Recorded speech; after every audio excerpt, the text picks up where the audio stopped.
In this video I want to go over thinking outside the box. You know, as hobbyists, we all look at each other's miniatures, from White Dwarf to Cool Mini or Not, and people's YouTube videos, and I think that's one of the best things that anyone can do for inspiration. But also it's good to think outside the box. I'm not sure how many people actually do think outside the box. I know obviously I'm not the only one, but I think inspiration outside of the miniature world can actually lead to better painted models. Here, this book I have here is it's a lovely book. It's this is actually based on the Warhammer universe, so this is actually connected, which is a good thing. But this is all concept art for a game called Warhammer Online, and it's a lovely book. And you can see that these artists, no offense to the GW ones, but these concept artists, in many ways, not in every way, I don't want to start a flame war, are actually better than some of the GW ones. I mean, there's one particular artist in this book that I actually see. He doesn't get no credits. I actually see him from time to time on the GW website, and they've literally used the artwork from this book that was from the Mythic Studios game. His name's Dark, and I don't know whether I can see it. There's some of his artwork, and that's just one of his pages. And you can see that how the colour schemes and the skin tones and the textures can be brought straight into the hobby side of things, but yet that's this you won't see much of this artwork anywhere else really. So that's a great book. Going on to the next one, this is completely unrelated. I would heavily suggest picking up like a reptile book or an animal book in general. I mean, the amount of skin, I mean, from this, perfect skin tones for an orc, and you can see how the highlights are working on the I think they're called scoots on the snake there.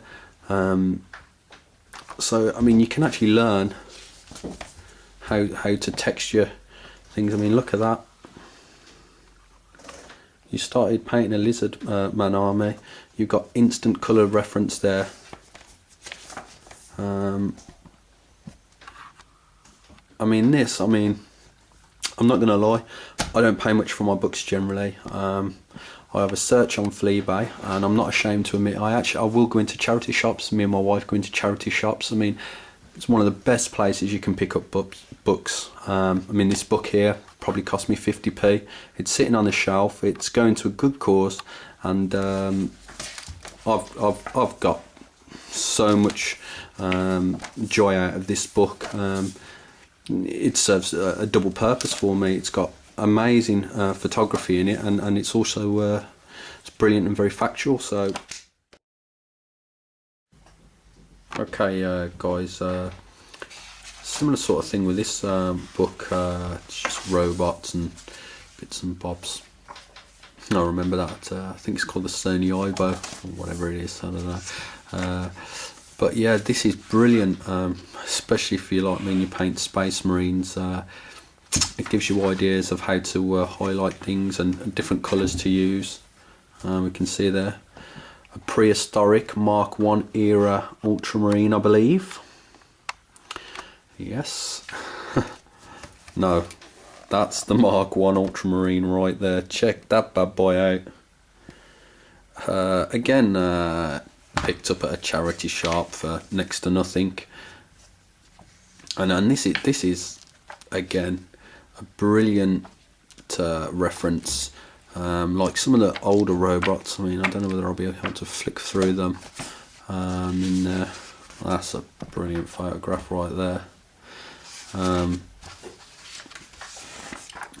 Try and see the textures that you see in some of the old robots from the 40s and so on, that have obviously been rusted in people's houses.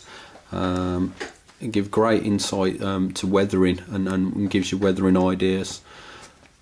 So hey, dead or alive, you're coming with me. Terrible, sorry, do apologise for that one. Yeah, hey, everyone's favourite Bender. I might start recording and flick through this. I ain't looked through it in a while actually, but yeah, the books like this, absolutely perfect for our hobby.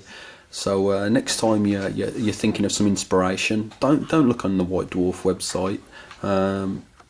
You know, try not to be tempted by the awesome miniatures that you see on Cool Mini or Not, and try and get some reference material. Try and come up with something that you think's cool and you think will work. That's it for this one, guys. It's just a bit of food for thought. And